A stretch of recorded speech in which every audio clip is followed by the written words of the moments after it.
두통을 경험하지 않는 분들이 있을까요? 누구나 겪을 수 있는 증상 중에 하나가 두통이지 않을까 싶은데요. 라디오 진료실, 오늘은 경희대 한방병원 침구과 김용석 교수와 함께 두통에 대해서 알아봅니다. 교수님 안녕하세요. 네, 안녕하세요. 네. 두통, 교수님도 종종 느끼시나요? 두통 없는 사람이 세상에 없지요. 그러니까요. 우리가 통계적으로 봐도 국민의 한 70% 이상이 1년에 한 번 이상은 두통을 앓다 이렇게 보고가 있거든요. 네. 사실 이제 두통 같은 경우도 뭐 감기라든지 또 스트레스를 받게 되면 이런 두통이 생기잖아요. 이제 감기가 올라오고 그러면 머리가 찌끈찌끈 아파지고, 스트레스 받게 되면 스트레스 없는 사람이 또 없잖아요. 네. 스트레스 받으면 뒷목이 좀 뻐근해지는 이런 두통은 대부분 모든 사람이 다 경험하게 되죠. 두통, 이 머리가 아프다는 말로 표현을 하는데요. 어쩌면 가장 흔한 질환이면서도 가장 많은 원인을 지니고 있어서 두통에 대한 정의를 내리기가 힘들지 않을까 싶어요. 그렇죠. 두통으로 관한 책만 해도 엄청나게 두꺼워서 네, 그러니까요. 그거를 다 공부하려면 머리가 아파질 정도거든요.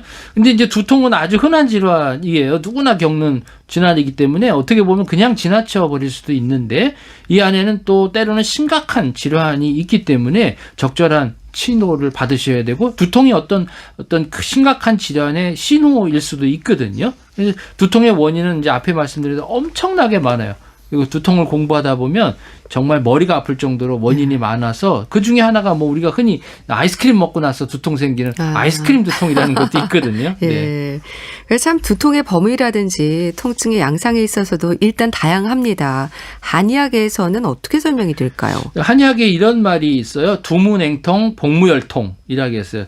머리에 것은 더워지면 병이 생긴다는 거고요. 그다음에 배는 차가워서 생긴다는 거예요. 왜냐하면 머리라는 것은 모든 양기가 모이는 곳이거든요. 네. 그렇기 때문에 열이 확 받아서 병이 생기는 거예요. 차가워서 생기는 병이 아니라 열 받아서 생기는 병이 바로 두통이고요. 그 두통의 원인은 이제 바깥에서 들어오는 외부 환경과, 그리고 안에서 생기는 질환, 그리고 또 심리적인, 감정적인 요소, 이 세 가지 때문에 두통이 온다라고 생각이 들고요. 그걸로 인해서 안에 오장육부의 기능에 문제가 생겨서 두통을 야기한다, 이렇게 한의학에서는 그렇게 설명하고 있습니다. 네. 우선 그 일상에서 너무 추운 곳에 있어도 반대로 너무 더운 곳에서도 두통을 느낍니다. 환경적인 요인도 무시할 수는 없나 봐요. 그 사람이 자연계의 하나의 부분이잖아요. 그러니까 자연과 또 환경에 영향을 받지 않을 수가 없어요. 네. 그래서 특히 이제 날씨와 연관이 같거든요. 그 날씨라는 건 뭐냐면 온도, 습도, 풍도에 영향을 받는 거거든요. 그래서 이제 한의학에서 이제 풍이다, 한이다, 습이다, 열이라는 것들을 이제 온도, 습도, 기압, 이런 외부의 어떤 환경적인 변화가 바로 두통을 일으킨다라고 볼 수 있거든요. 네. 그리고 흔히 이제 편두통 같은 경우, 그런 경우가 있어요. 이게 혈관성 두통이거든요. 이게 편두통 같은 경우는 겨울에 조금 심하게 나타날 수 있고, 또 여름에도 심하게 나타날 수가 있어요. 예. 그러니까 여름에는 이제 혈관 자체가 늘어날 거 아니에요. 예. 혈류가 늘어나다 보니까 두통이 많이 생길 수가 있겠고요. 또 겨울에는 일교차가 심하잖아요. 네. 오전하고 새벽하고 또 오후하고 일교차가 심하니까 혈관에 어떤 변동이 많이 생겨갖고 여름이나 겨울에 편두통 같은 게 많이 생기고, 그럼 상대적으로 봄이나 가을 같은 경우는 일교차가 그렇게 심하지 않으니까 편두통도 좀 적게 생길 수가 있거든요. 네. 두통을 판단할 때 중요한 부분이 뭘까요? 뭐 어느 부위로 통증을 느끼는지에서부터 두통의 정도라든지 뭐 시간, 기간, 이런 여러 가지 부분들이 고려가 되지 않을까 싶습니다. 아프게 되면은 이제 제일 먼저 어디가 아프냐가 상당히 중요하고요. 얼마나 아프냐, 그리고 얼마나 주기를 갖고 있느냐, 그리고 어떤 요인이 있느냐, 이것들은 이제 질병을 진단하는 데 상당히 중요한 역할을 하거든요. 네. 이제 부위가 상당히 중요해요. 머리가 전체적으로 아프냐, 앞니만이 아프냐, 아니면 옆에가 아프냐, 뒤가 아프냐거든요. 근데 원인이 조금 다르거든요. 머리가 전체가 아프다 그러면 이제 뇌출혈이나 뇌경색이나 중풍 같은 그런 질환과, 그다음에 뇌종양 같은 경우거든요. 이게 뇌압이 상승되니까 두통이 생기면서 속이 미식미식한 이런 현상까지 생기는 경우가 머리 전체적으로 나타나는 경우고요. 네. 그다음에 이제 이마 쪽에 생기는 경우는 이게 스트레스 받으면 앞니바가 많이 아프고, 그다음에 소화가 잘 안 되는 분들, 그다음에 코에 축농증 있는 분들도 이게 앞쪽에 머리가 좀 많이 아플 수가 있고요. 그다음에 뒷머리 아픈 경우는 이게 스트레스 받았을 때, 우리가 텔레비전 보거나 텔레비전 볼 때도 보면 뭐가 갑자기 하면서 스트레스 받아서 뒷목이 하고 그러잖아요. 그게 바로 이제 뒷머리 쪽은 스트레스로 인한 긴장성 두통이 많이 생기고요.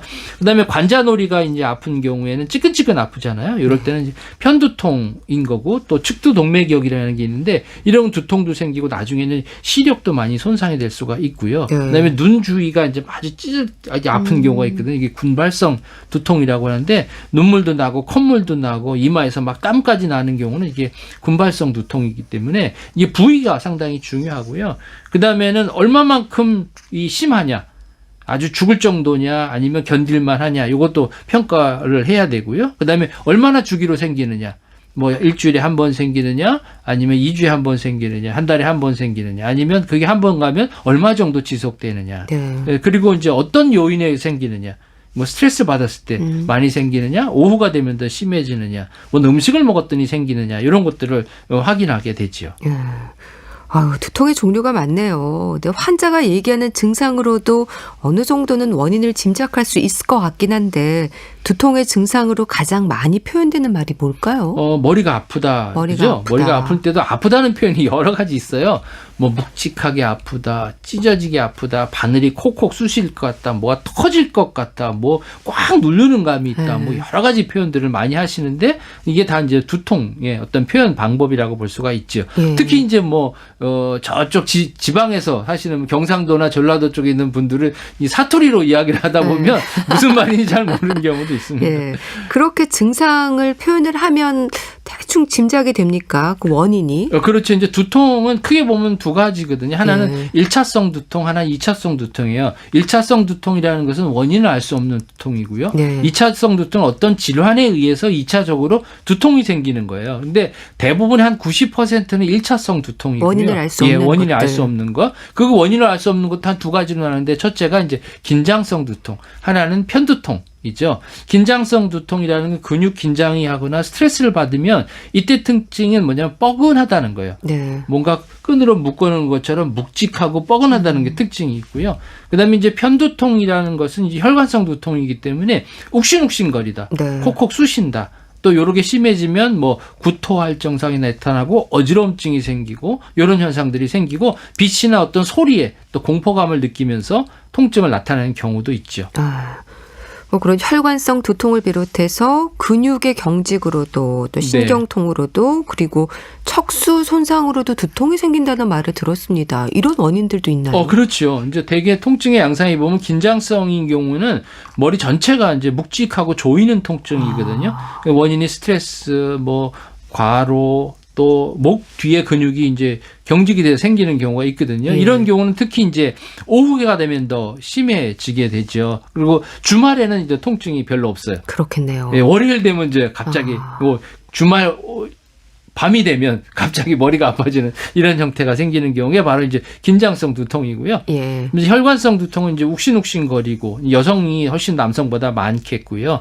그다음에 속이 미식미식하고 뭐 팔다리 저림감, 마치 중풍 전조증 같이 나타나는 분도 있거든요. 이런 원인은 뭐 술이라든지 초콜릿이나 치즈, 음식 같은 거 있고 또 카페인, 그다음에 스트레스, 또 너무 잠을 못 자서 생기는 경우도 있고요. 또 하나가 뭐냐면 너무 잠을 많이 자도. 너무 자도. 이런 편두통이 나타날 수가 있습니다. 그리고 이제 목 뒤에 경추에 이상이 생겨서 2차적으로 경추성 두통도 나타날 수가 있습니다. 기온이 좀 허해도 두통이 오는 걸까요? 아무래도 통증은 두 가지가 있거든요. 하나는 불통죽통이라고 해서 어디가 소통이 안 돼서 막혀갖고 통증이 생기는 경우가 있고요. 또 하나가 불량증통이라고 해서 영양이 충분히 공급되지 못해서 통증이 생기는 경우예요. 그러니까 영양 공급이 제대로 안 되니까 뇌에 영양 공급이 안 돼서 두통이 이렇게 나타날 수가 있기 때문에 기력이 허해도 이런 두통이 생길 수가 있는데 이 기력이 허해서 생기는 두통은 뭐냐면 대부분 아침보다는 밤이 오후가 되면 더 심해지고요. 그다음에 피곤하면 더 심해지고 또 심하면 머리도 아프고 또 얼굴에 핏기도 떨어지고 어지럽고 소화도 안 되고 체중도 감소되고 이런 현상들이 바로 기운이 허해서 생기는 두통인데요. 이런 분들을 보면 되게 손발이 찬 것이 특징적인 소견 중에 하나입니다. 변비나 소화장애를 겪는 분들도 두통이 심하거든요. 이런 것들도 원인이 될 수 있습니까? 이제 소화기에 어떤 문제가 생겨서 우리 몸에 이제 염증 같은 것들을 일으키는 담이라는 것이 생겨서 이런 현상이 생길 수가 있거든요. 예. 근데 사실 이제 장이 문제예요. 장인 사실 우리 전체 면역세포 중에 한 7, 80%가 장에 있거든요. 네. 그러니까 장의 기능이 떨어지면 면역력이 떨어질 수밖에 없지요. 그러면 우리 몸에 독소가 계속 쌓일 수가 있단 그렇겠네요. 말이에요. 그러면 그것들에 의해서 염증 반응이 생기니까 두통이 생길 수밖에 없지요. 그리고 변비가 있게 되면은 대부분 변을 볼 때 힘을 주잖아요. 지나치게 힘이 올라가다 보면 두통까지 야기될 수가 있어요. 그럼 두통의 종류나 유형으로 볼 때 가장 심각한 두통의 양상은 어떤 걸까요? 사실 이 두통이 이제 여러 가지 요인이 있는데 우리가 심각하게 생각해야 될 것이 몇 가지 있거든요. 예. 첫 번째가 뭐냐면 자기가 여태까지 경험하지 못한 그런 두통이 갑자기 왔을 때, 정말 죽을 것 같은 두통이 갑자기 왔을 때 머리가 막 깨지고. 예, 깨질 듯하지. 그리고 뭐 도저히 참을 수 없을 정도로 이런 두통 나 처음이야 할 정도의 두통. 그 본인이 이런 경우는 심각성을 알겠네요. 그럼요. 그러면. 네. 아. 뭐 견디질 못하는 거죠. 그리고 네. 이런 분은 뒷목이 뻣뻣해지면서 이런 현상이 생기는 경우가 있거든요. 이런 경우는 빨리 병원에 가서 검사를 받으셔야 되고, 그다음에 머리가 아프면서 시력이 떨어지는 경우. 시력이. 예, 시력이 해서 눈이 침침해지는 경우 있죠. 예. 이런 경우도 균형을 못 잡아갖고 막 흔들어지는 경우. 그 다음에는 머리가 아프면서 팔다리가 어떤 저리거나 마비감이 느껴지는 경우. 또 갑자기 뭐 구토를 한다든지. 그리고 점점 두통이 심해지는 거죠. 조금 네. 아팠다가 점점 심해지는 경우. 또 하나는 두통이 있으면서 의식을 잃어버린 경우. 그 다음에는 갑자기 고열이 같이 동반되고 두통이 있을 경우. 네. 이런 경우는 빨리 병원에 가서 검사를 받아보고 적절한 처치를 치료해야지, 그렇지 않으면 크게 문제가 될 수도 있습니다. 그럴 경우 뇌출혈이 올 수도 있는 건가요? 뇌출혈 외에도 여러 가지 질환들이 있을 수가 있거든요. 예. 네. 그래서 이런 증상들이 보이는 분들은 빨리 병원에 가서 두통 며칠 지나면 괜찮겠지, 진통제 먹으면 괜찮겠지라고 생각하시면 안 됩니다. 근데 두통 얘기할 때 기본적으로 어지럼증은 좀 따라오는 것 같습니다. 되게 이제 두통하면 어지럼증이 생기죠. 아무래도 이제 이런 경우가 이제 편두통일 경우에 상당히 편두통. 많거든요. 그다음에 또 하나가 문제가 뭐냐면 중풍의 전조증일 경우에도 마찬가지로 두통이 생기면서 어지럼증이 생길 수가 있어요. 어지럽다는 얘기는 혈액순환이 그만큼 되지 않아서 문제가 생긴다는 거거든요. 그렇기 때문에 어지럼증과 두통이 같이 동반될 경우에는 반드시 병원에 가서 검사를 받아보시는 게 좋습니다. 그리고 또 두통과 어지럼증이 있을 때 간 기능을 의심할 수도 있다는 말을 들었는데 한의학에서는 이제 어지럼증은 간과 많이 관련이 있다고 보거든요. 간자가 혈액순환과 관련돼 있는 부분이기 때문에 그렇고요. 특히 이제 간이라는 건 해독시켜주는 기능이 있거든요. 그래서 체내에 노폐물이 자꾸 쌓이면 어혈이 생기고, 어혈이 생기다 보면 염증이 생겨갖고 이런 문제가 생길 수가 있거든요. 네. 이건 이제 한의학에서는 표현하기를 간장에 열이 있다라고 얘기하는데, 이게 뭐냐면 스트레스를 좀 많이 받는, 스트레스. 분노감 같은 거, 화 이런 것들 때문에 두통이 생긴다. 그리고 이제 장에 이제 독소가 있어서 생기는 경우도 있겠죠. 네. 이렇게 원인이 다양한 만큼 뭐 증상도 다르고 그래서 치료가 쉽지 않을 것 같은데요. 한의학에서는 이 두통을 어떤 치료로 다스릴까요? 사실 두통 치료가 상당히 쉽지는 않거든요. 예. 특히 이제 원인이 뭔지를 찾아야 돼요. 원인이 바깥에서 온 기운 때문에 생긴 거냐, 아니면 내부에 문제가 생기느냐, 어떤 감정 때문에 생기느냐. 특히 이제 분노심 때문에 많이 생기고요, 걱정 때문에 많이 생기기 때문에 그런 문제가 이런 두통의 원인인지를 파악해 보고요. 네. 그다음에는 치료 방법은 몸이 좀 허하냐, 아니면 너무 나쁜 기운이 많으냐에 따라서 너무 실하면은 깎아내려야 돼주고, 너무 부족하면 이렇게 보태주는 치료를 하게 되는데, 뭐 침 치료도 하고 약물 치료도 하는 거고요. 네. 한약의 가장 중요한 치료는 무엇이냐면 단순히 두통만 치료하는 것이 아니라 우리 몸의 전체를 치료한다고 보는 거예요. 그래서 이런 말을 많이 하거든요. 한약에서는 사람이 갖고 있는 두통을 치료하는 것이 아니라 두통이 있는 사람을 치료한다, 이런 얘기를 많이 하기 때문에 단순히 통증만 관리하는 것이 아니라 두통이 생긴 원인들을 통해서 전신의 어떤 순환 자체와 또 불균형들을 잡아주고, 그래서 다시 재발하지 않게끔 만들어주는 것이 한의학 치료의 특징이라고 볼 수가 있죠. 그렇다면 치료에 있어서 체질 같은 것도 살피게 될까요? 상당히 중요하죠. 왜냐하면 체질이라는 것은, 중요한 것은 마음의 심성이 어떻게 표현되느냐이거든요. 어떤 분들은 분노감으로 화로 막 나타나는 분이 있고, 어떤 분은 지나치게 참는 분이 있고, 어떤 분들은 지나치게 꼼꼼한 분들이 있거든요. 그 나타나는 패턴에 따라서 두통의 양상들이 또 달라질 수가 있어요. 네. 지나치게 분노하는 사람은 화가 자꾸 올라가니까 이거를 깎아주는 치료를 해야 되고, 몸에 불순물들이 많은 사람들은 땀이라든지 대소변을 통해서 빨리 빼줘야 될 거고, 지나치게 생각이 많은 분들은 소화기가 약하기 때문에 이런 분들은 몸을 따뜻하게 해주면서 소화기를 좋게 해주는 치료를 해야 두통이 사라지게 되죠. 예. 참 두통은 어떤 면에서 보면 좀 주관적일 수도 있을 것 같은데요. 기대하는 치료 효과라면 어떤 걸까요? 아무래도 통증이라는 건 되게 주관적이거든요. 예. 그러다 보면 어떻게 보면 또 마음먹기에 달려 있기도 해요. 사실 이런 스트레스하고 많이 관련이 있기 때문에. 네. 그런데 사람이라는 것들은 되게 이제 감정적인 동물이니까 이런 감정들이 신체에도 영향을 미치고 신체의 어떤 증상들이 감정에도 영향을 미치거든요. 근데 사람들은 대부분 이런 어떤 상황에 처해 되면 그 상황에 대해서는 어떤 것들에 문제가 생기지는 않는데 네. 그 상황을 어떻게 내가 반응하느냐가 사실 문제거든요. 이걸 긍정적으로 반응하는 사람이 있고 부정적으로 반응하는 사람이 있는데, 긍정적으로 반응하게 되면 이런 통증들이 금방 없어지지만 이걸 자꾸 부정적으로 반응을 하게 되면 통증들이 없어지지 않고 계속 우울해지고 점점 악순환을 갖게 되죠. 네. 자, 그럼 두통의 증상 완화를 위해서 우리가 좀 일상에서 할 수 있는 방법 조언해 주신다면 뭐 제일 중요한 마사지, 게- 지압, 마시는 차 같은 것도 있을 것 같은데요. 마사지 같은 거나 지압 같은 걸 해주게 되면, 지압을 하게 되면 통증을 완화시켜주는 좋거든요. 예. 그래서 부위가 어디냐에 따라 좀 달라요. 머리 꼭대기가 아픈 경우는 백회열이라고 해서요. 몸의 앞에 부분 정중선하고 귀 쪽에서 옆에 보면 맨 꼭대기에 올라가는 부위를 예. 이 손가락, 가운데 손가락을 위에를 겹쳐서 눌러주시는 거예요. 네.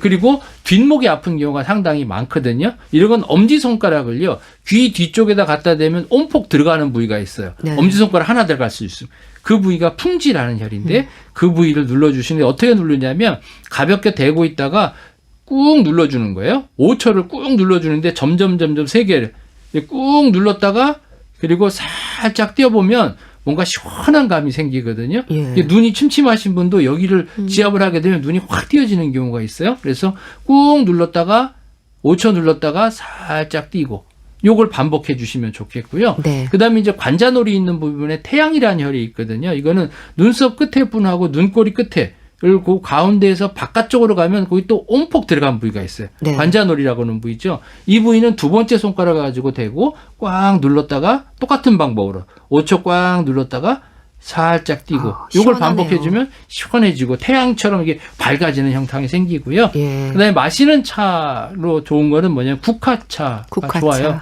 근데 머리를 맑게 해주고 눈이 충혈될 때도 도움을 주고요. 그다음에 목이 좀 뻣뻣한 분들은 칡차를 드시는 게 좋겠고, 그다음에 네. 소화가 좀 안 좋은 분들은 녹차나 그다음에 박하차 같은 것들을 드시면 도움을 줄 수 있습니다. 네, 알겠습니다. 자, 라디오 진료실 오늘은 두통에 대해서 알아봤는데요. 경희대 한방병원 침구과 김용석 교수와 함께했습니다. 말씀 감사합니다. 네, 감사합니다.